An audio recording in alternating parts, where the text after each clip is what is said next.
بسم اللہ الرحمن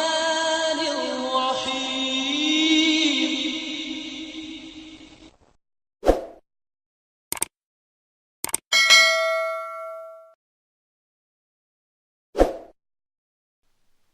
ہم تو رکھتے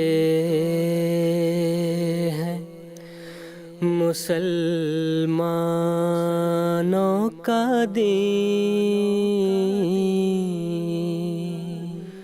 دل سے ہے خدا میں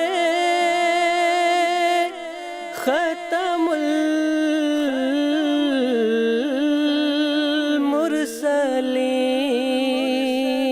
المرسلین، دل سے ہے خدا میں ختم المرسلین،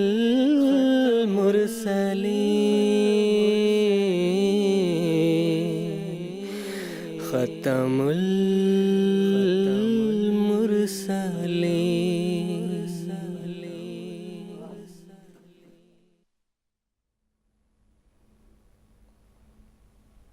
جزاکم اللہ تعالیٰ حسن جزا۔ اب ہم پروگرام کو آگے بڑھاتے ہیں اور محترم مولانا محمد حمید کوثر صاحب سے ہمارا یہ سوال ہے کہ جس طرح قرآن مجید نے یہ ایک قاعدہ کلیہ بتا دیا ہے کہ وَلِكُلِّ قَوْمٍ ہاد، کہ ہر قوم کے لیے اللہ تعالیٰ نے ہادی اور رسول مبعوث کیے ہیں۔ حضرت اقدس محمد مصطفیٰ صلی اللہ علیہ وسلم نے جس طرح کا اعلان کیا، میں نے تمہید میں بھی بتائی تھی یہ بات، کہ اس سے پہلے جس قدر بھی انبیاء آئے ہیں ان کو ماننے اور ان پر ایمان لانے کی آپ نے نصیحت کی ہے۔ حضرت مسیح موعود علیہ السلام جو کہ ہندوستان میں اللہ تعالیٰ نے ان کو مبعوث کیا،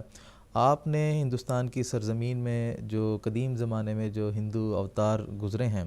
ان کے حوالے سے اور ان کے مقام و مرتبہ کے حوالے سے آپ نے اپنی تحریرات میں اور ملفوظات میں کیا باتیں بتائی ہیں، یہ میں آپ سے جاننا چاہوں گا۔ حضرت مسیح موعود علیہ السلام نے ان اوتاروں کے بارے میں جو کچھ کہا، کچھ تو پچھلے سوال کے جواب میں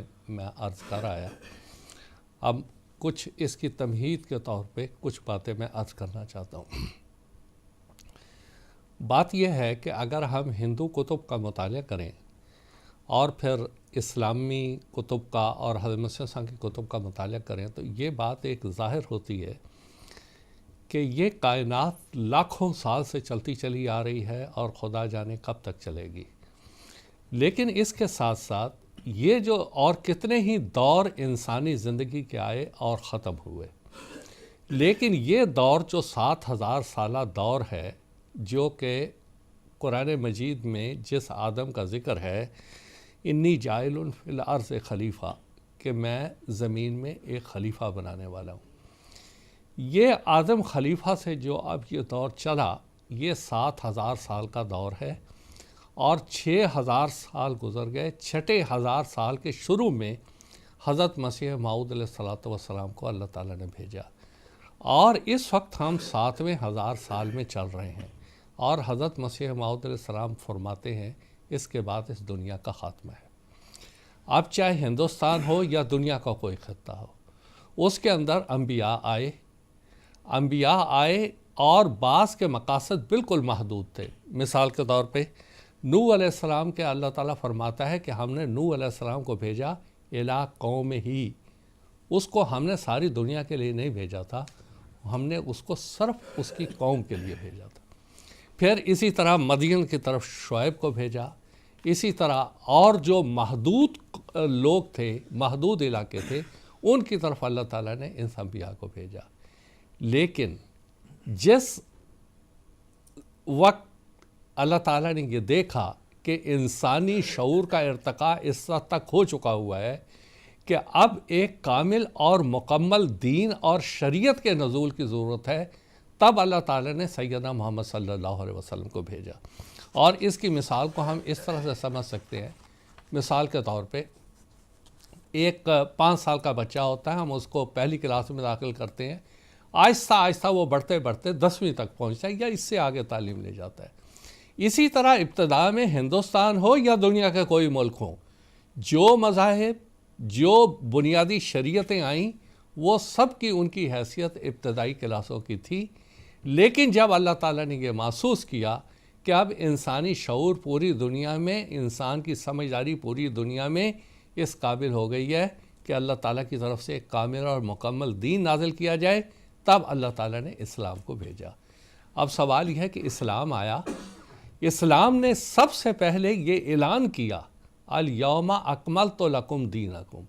کہ ہم نے یہ دین تمہارے لیے کامل اور مکمل کر دیا ہے۔ جتنے بھی ادیان اس سے پہلے تھے یا کتابیں تھیں، کسی کی دینی اور مذہبی کتاب نے یہ اعلان نہیں کیا کہ یہ کتاب ان کے لیے کامل اور مکمل ہے۔ پھر دوسری بات کہ جو رسول، جس رسول پہ یہ نازل ہوا، اس کو اللہ تعالیٰ نے حکم دیا کہ آپ اعلان کر دیں قل یا ایھا الناس انی رسول اللہ الیکم جمیعا، کہ میں اعلان کرتا ہوں کہ میں آپ سب کی طرف رسول بنا کر بھیجا گیا ہوں۔ اور تیسرا جو رسول آیا اس کو اللہ تعالیٰ نے قدوہ اور اسوہ بنایا، لَقَدْ كَانَ لَكُمْ فِي رَسُولِ اللَّهِ أُسْوَةٌ حَسَنَةٌ، کہ رسول تمہارے لیے اسوہ حسنہ ہے۔ اب آگے اس کو رحمت بنا کے بھیجا۔ تو ہمارے ہندو بھائی جو اس پروگرام کو سنتے ہیں یا جو احمدی سنتے ہیں، بات یہ ہے کہ اسلام کسی کی اجارہ داری نہیں ہے، یہ مسلمانوں کا ہی دین نہیں ہے، یہ عرب والوں کا ہی دین نہیں ہے، یہ صرف مسلمانوں کے بعض فرقوں کا دین نہیں ہے۔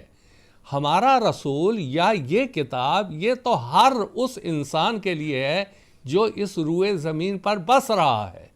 کیونکہ اللہ تعالیٰ نے اب یہ مقرر کر دیا ہے ان الدین عند اللہ الاسلام، کہ اب دین اسلام ہی ہے جس کے مطابق انسان کا محاسبہ ہونا ہے۔ ہر انسان نے مر کے اللہ تعالیٰ کے حضور حاضر ہونا ہے، جس قانون کے مطابق وہاں پہ فیصلہ ہونا ہے، اللہ کے قول کے مطابق وہ اسلام ہی ہے۔ اس سے پہلے کہ تمام دین اب ختم ہو گئے، اور جو ضروری باتیں تھیں ان ھذا لفی الصحف الاولیٰ، جو ضروری باتیں پہلی کتب کی رکھنے والی تھیں وہ سب کی سب اللہ تعالیٰ نے قرآن مجید میں رکھ دی ہے اور اس کو دین قیم بنا دیا ہے۔ اس لیے آج اگر کسی نے بھی نجات چاہنی ہے اور کسی نے بھی اللہ کی قربت حاصل کرنی ہے اور صراط مستقیم پر چلنا ہے تو وہ یہ اسلام کا طریقہ ہے جس کے لیے اللہ تعالیٰ نے کہا کہ اس طرف آؤ۔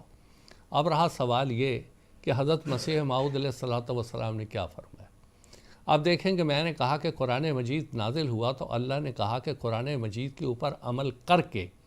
سکھانے والا ایک انسان ہے محمد صلی اللہ علیہ وسلم۔ اس نے قرآن پہ عمل کر کے بتایا اور اس کے اخلاق اور قرآن ایک ہی چیز بن گئے۔ اب جو ہم مثال کے طور پر وید ہیں، اگنی، وایو، آدتیہ اور انگرا، کہتے ہیں یہ 4 رشیوں پہ نازل ہوئے ہیں۔ حضرت مسیح صاحب نے اس کے بارے میں فرمایا کہ دیکھو یہ 4 رشی ہیں، نازل ہوئے ہیں، ہم ان کا انکار نہیں کرتے، مگر سوال یہ ہے کہ جس کے اوپر نازل ہوتا ہے وہ تو عمل کر کے دنیا کو بتاتا ہے کہ یہ اللہ کا کلام ہے، اس طرح سے اس کے اوپر عمل کر رہے ہیں۔ اب رسول کریم صلی اللہ علیہ وسلم کو اللہ تعالیٰ نے کیا کہا؟ قل انما انا بشر مثلکم، کہ میں تمہاری طرح کا ہی ایک انسان ہوں، یہ جو قوانین شریعت آئے ہوئے ہیں اس کے اوپر میں عمل کر کے بتا رہا ہوں کہ اس طرح سے بشر ہونے کی حیثیت سے تمہیں اس پہ عمل کر رہے ہیں۔ اب یہ باتیں دوسری جگہ ہمیں مفقود نظر آتی ہیں، خاص طور پہ اس وقت ہم ہندو بھائیوں کی بات کر رہے ہیں۔ اب یہ جتنے رشی منی تھے مثال کے طور پہ، یہ ایسے تھے کہ ان کے اوپر کوئی بھی ایسی بات صادق نہیں آتی کہ انہوں نے کوئی عمل کر کے بتائے ہوں۔ اب رہا سوال یہ،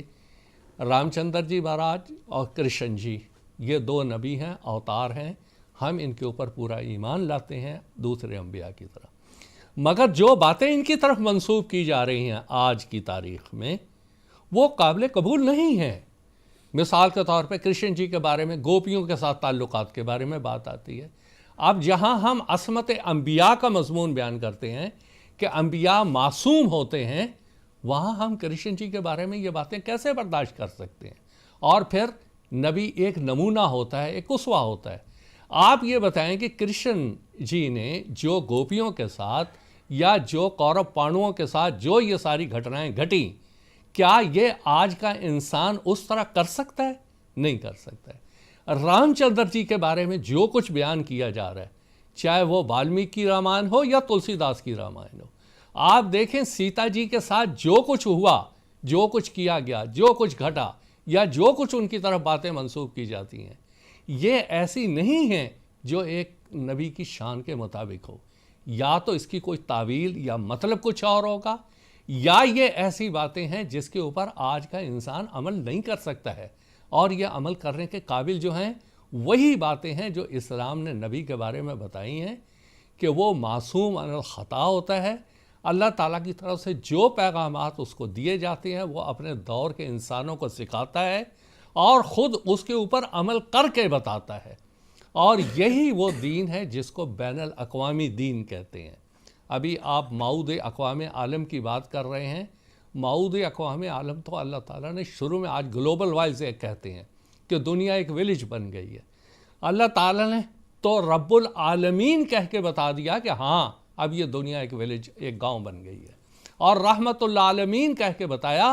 کہ ان کا سب کا معلم اور رسول محمد صلی اللہ علیہ وسلم ہے. تو یہ وہ دین ہے، اور یہ حضرت مسیح علیہ السلام نے آ کے ہمارے ہندو بھائیوں کو بڑے پیار اور محبت سے یہ باتیں سمجھائیں کہ دیکھو، ایک بات اور وضاحت سے بتا دی کہ یہی وہ دین ہے جو تمہیں امن اور سکون عنایت کرے گا. جی.